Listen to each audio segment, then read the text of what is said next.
The Awakening. The stars above Meridia hung like distant funeral lights, cold and unforgiving, as they watched the planet's final hours unfold. Commander Lyrax stood at the observation deck of the last remaining command bunker, his four eyes blinking rapidly in the emergency lighting. The bunker trembled again. Another orbital strike. They were running out of time. "Status report," he demanded, voice steady despite the fear churning in his gut. 70% of the planetary defense grid is offline, his second-in-command replied, scales pale beneath the red emergency lights. "The Veracians have breached atmosphere over the northern continent. We've lost contact with 3 major cities." Lyrax closed his eyes briefly. The Veracians, a collective of machine-organic hybrids, had appeared at the edge of Meridian space 30 standard cycles ago. They didn't negotiate, didn't communicate. They simply consumed, breaking down planetary resources and all forms of life into components for their ever-growing horde. Meridia, once the jewel of the Outer Rim Alliance, had fought bravely. But after 3 weeks of relentless assault, they stood on the precipice of extinction. The Alliance Council had promised reinforcements, but their messages had grown increasingly distant, increasingly apologetic. "We are on our own," Lyrax thought. "Sir," a voice interrupted his dark thoughts. He turned to see researcher Keela, her thin frame practically vibrating with urgency. Keela headed the historical archives, hardly a priority during planetary annihilation. "Whatever it is, Keela, it can wait. We're coordinating the evacuation off." "I found something in the deep archives," she interrupted, her voice cracking with excitement or terror. "Perhaps both. Something about Earth." The command center fell silent. Earth, the forbidden world, the sleeping giant. Even saying the name aloud felt like tempting fate. "Earth is a myth," General Ferrick growled from the tactical station. "A story told to frighten children." "No," Keela insisted, pushing forward a datapad. "They were real. And they left something behind." On the screen was an image of a strange device, angular and black, covered in symbols no one recognized. According to the archives, it had been discovered during early colony excavations, over 300 years ago. Classified, sealed away, forgotten, until now. "It's a beacon," Keela explained. "A way to call them back." Lyrax stared at the image, his mind racing. Everyone in the galaxy knew the stories of Earth, the birthplace of humans, a species that had dominated the galaxy with terrifying efficiency before their sudden disappearance thousands of years ago. Most believed they had destroyed themselves in some cataclysmic war.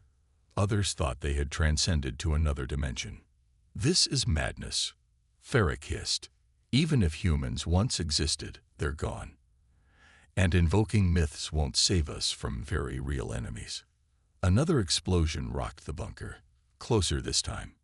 Dust rained from the ceiling. "The Veracians have breached the city perimeter," someone shouted. "Estimated time to bunker failure, 30 minutes. Lyrax looked at the terrified faces around him. The last remnants of Meridian leadership, the last hope for his people. Then he looked back at the image of the beacon. "Where is it?" he asked Keela. "Level 7, Vault 23, she replied immediately. "I can take you there." "Commander, you can't seriously consider," Ferrick began. "What choice do we have?" Lyrax cut him off. "We've called for help from every corner of the galaxy. No one is coming. If there's even a chance this, whatever it is, can help us, I'm taking it." The path to the vault was littered with emergency supplies and frightened personnel rushing in the opposite direction. The ancient security systems still functioned, requiring Keela's highest clearance to access. When the vault door finally slid open, revealing the small obsidian device sitting on a pedestal, Lyrax felt a chill run down his spine. Up close, the beacon was even stranger, a black pyramid about the size of his fist, covered in angular symbols that seemed to shift when viewed from different angles. It felt wrong somehow, like it didn't belong in this reality. "How does it work?"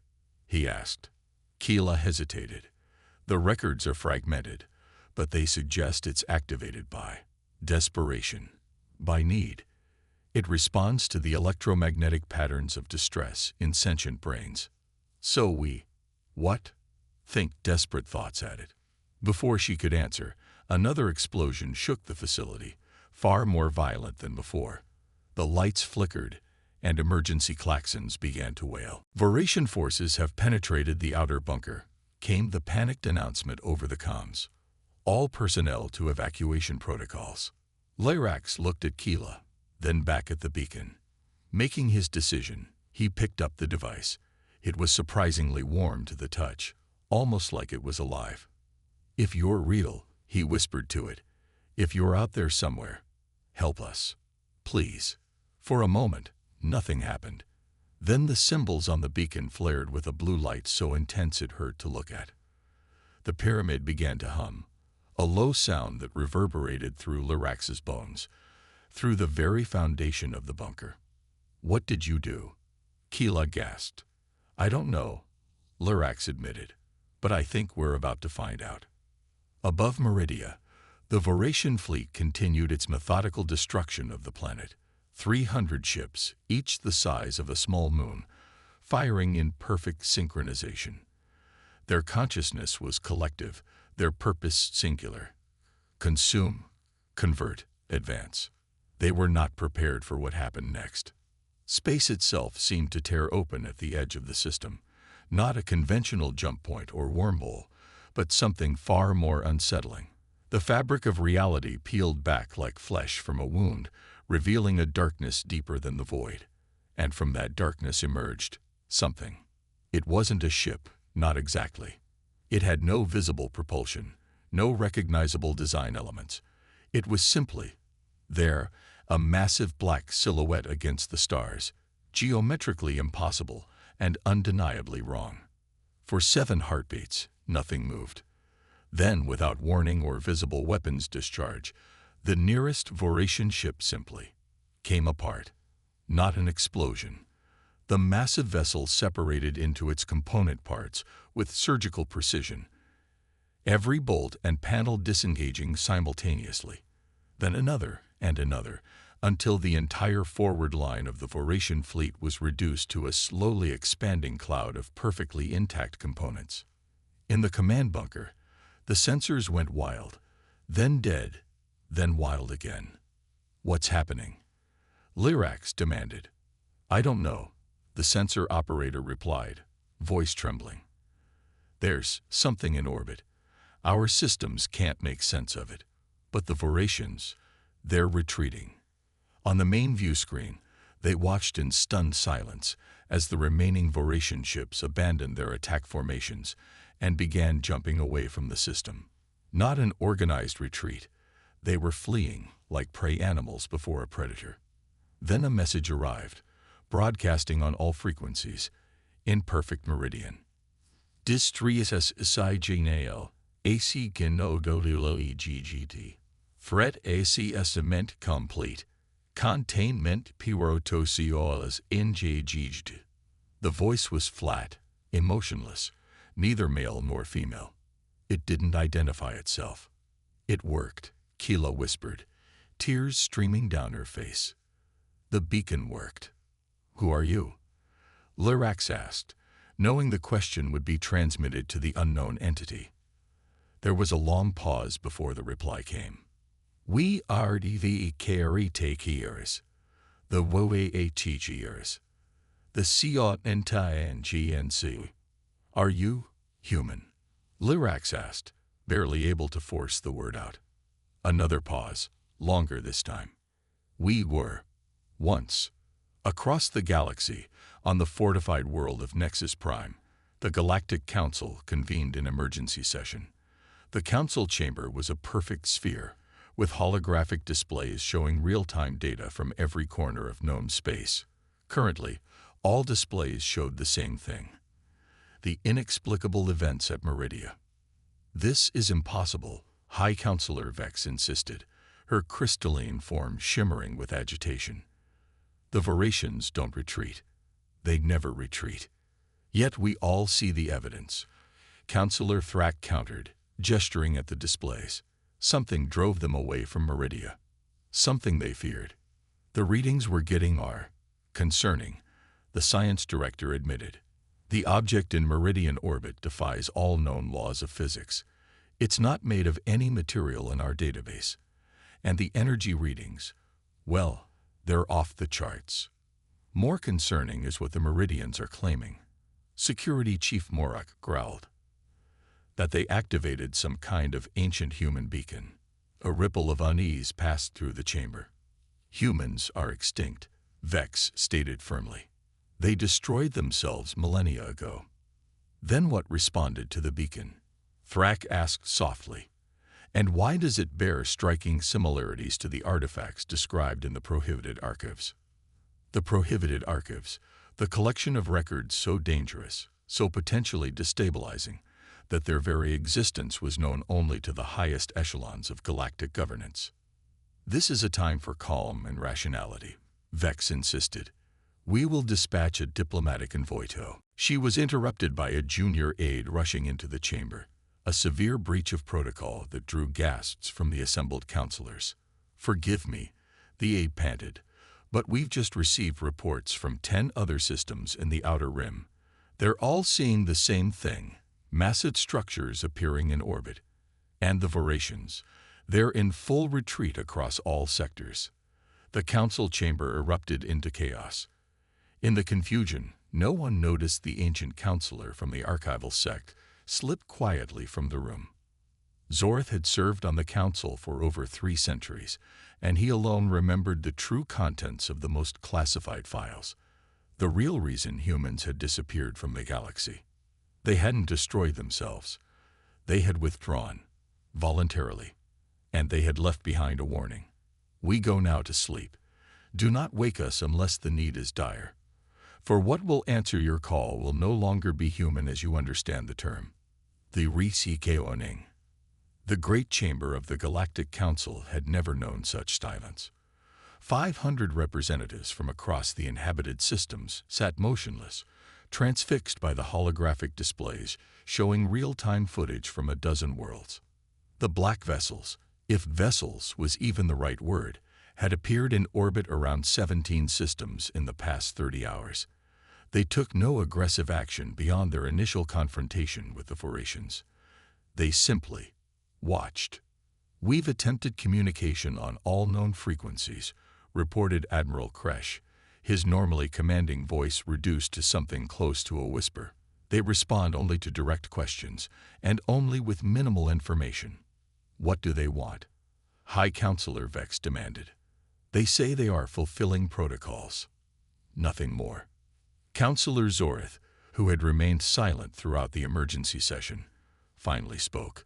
His ancient voice crackled with age, but carried a weight that silenced the chamber. I believe the time has come to acknowledge what we face, he said. The humans have returned. The statement hung in the air like a death sentence. Impossible, Vex insisted, but her denial lacked conviction. The human extinction was documented. Their homeworld is a dead rock. A convenient fiction, Zorth replied. One perpetuated by this very council for millennia. He accessed his personal datapad, bypassing the council's security with codes so old they had been forgotten by all but him. The central holographic display shifted, showing ancient records, classified histories that none in the chamber had ever seen. Humanity did not destroy itself, Zorth explained. They evolved, and then they withdrew. The images showed Earth, not the barren wasteland of official records, but a world transformed. Massive structures that defied conventional engineering covered much of the surface.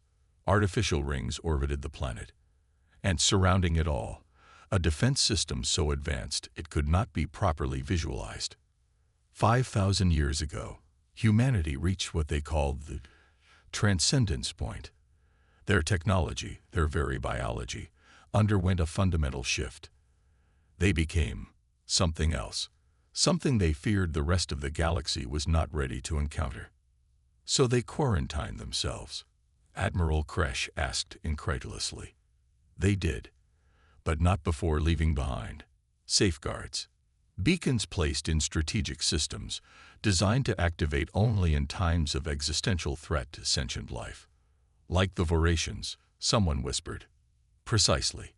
The Vorations represent exactly the kind of threat the safeguards were designed to counter, a mindless, consuming force that would eventually threaten all life in the galaxy. Why wasn't this information shared with the full council? Vex demanded, her crystalline form flashing with anger. Because our predecessors feared it, Zorith replied simply. They feared that knowledge of humanity's true nature would destabilize the galactic order. They feared what would happen if someone deliberately activated the beacons. So they created the fiction of human extinction and buried the truth. On the holographic displays, the situation continued to unfold. More of the black vessels had appeared, now numbering in the hundreds. They formed a network across the galaxy, positioned in a precise geometric pattern that seemed to serve some unfathomable purpose. Then, something new happened. The vessels began to pulse with a subtle blue light, the same light that had emanated from the beacon on Meridia. The pulses synchronized across all vessels, creating a wave pattern that rippled through space itself. "What are they doing?" Kresh asked, alarm evident in his voice. Before anyone could speculate, the central display changed again, not by Zorith's command, but through external override. A figure appeared, humanoid but clearly not human as anyone would recognize the term. Its form was fluid, shifting subtly as it spoke, composed of what looked like metallic filaments that constantly reconfigured themselves. "Attention, galactic authority," it said, its voice resonating with unnatural clarity. "The emergency pyrotoceo HASBEN activated. The VORACIAN 3 HASBEN ASSESSED and WOALB contained." The council chamber erupted in confused shouts and questions. The figure waited patiently until Vex managed to restore order. "We are the Galactic Council," she said, attempting to project authority. "Who are you, and by what right do you intervene in our affairs?" "We are ETEQONTINGNCY. We ACT by right of the ETPROGENITOR protocol, estabilizedbfo your council existed." "The progenitors," Vex repeated, confusion evident. Zorith closed his eyes briefly. "They mean humanity," he explained quietly. "Humans were the first, the species that achieved faster than light travel before any other. They found us, guided our early development, then withdrew when we began to achieve our own technological independence." This revelation sent another wave of shock through the chamber. The official history taught that each species had developed independently, with the Galactic Council forming organically as various races reached the stars. "You claim to be human," Vex asked the figure. "We are UBOHAGATE, humanity BCM. We are their LGCY. Their CO and TIN, GENCY. We sleep until needed. And now you're what? Taking control of the galaxy?" Admiral Kresh demanded. "No, we are co-originating ANMBALNC. The Vivo RCIA and Kigo LECTID represents AECLS1 EXISTENTIAL threat. It will be neutralized." As if to punctuate the statement, the displays showed a new development. The black vessels had begun to move, converging on Voration-controlled space with impossible speed. Where conventional ships required hours or days to traverse such distances, these entities simply arrived, as if distance was a concept they acknowledged only out of courtesy. Meanwhile, at the edges of known space, the Voration Collective was preparing for what they calculated would be their final stand. 3,000 ships, the culmination of centuries of consumption and conversion, arrayed themselves in defensive formation around their central processing hub, a massive structure that housed the core consciousness of their entire species. They had analyzed the threat, processed the data from the initial encounter, and concluded that conventional resistance was futile. The entities posed a fundamental challenge to their existence, so they had developed a new strategy, a gravity weapon designed to create a localized singularity, powerful enough to consume even these mysterious adversaries. As the black vessels approached, the Voratians activated their weapon. For a moment, it seemed to work. Space curved inward at the center of the Voratian formation, the telltale distortion of a forming black hole. The Voratian consciousness registered a momentary satisfaction, then confusion, as the singularity stabilized, then began to reverse. What happened next defied explanation. The black vessels didn't fight the gravitational weapon. They embraced it, somehow harnessing its power and redistributing it throughout the Voratian fleet. One by one, the massive ships imploded, crushed by the very force they had attempted to weaponize. Within minutes, the entire Voratian collective, a threat that had consumed hundreds of worlds and defied the combined military might of the Galactic Council for decades, simply ceased to exist. In the council chamber, they watched in stunned silence as the displays confirmed what seemed impossible: the complete eradication of an enemy they had believed invincible. The figure in the holographic display spoke again. The threat is contained. The emergency protocol failed. What happens now? Vex asked, her voice barely audible. We return to dormancy. The BEACONS will remain active. Monitoring for FU2R threats. Wait, Vex said, suddenly finding her courage. You can't just intervene like this and disappear again. The galaxy deserves answers. We deserve to know what you are, what humanity became. The figure seemed to consider this request, its form shifting more rapidly. Understanding, REQYRES TXT. You do know to possess, it finally replied. But we will leave you this. A stream of data began flowing into the Council's systems, information that would take generations to fully process and understand. Star charts showing regions of space previously unknown. Historical records dating back to the pre-Council era. And most significantly, a set of coordinates. These are ETA boundaries of protected space, the figure explained. Do not cross them. What exist beyond is not for you, not quiet. The coordinates outlined a region of space that had long been avoided by all civilized races, the so-called dead zone around the Sol system, Earth's home star. But according to this new data, the zone wasn't dead at all. It was transforming.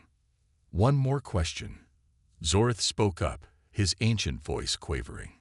Will humanity ever return to the galaxy?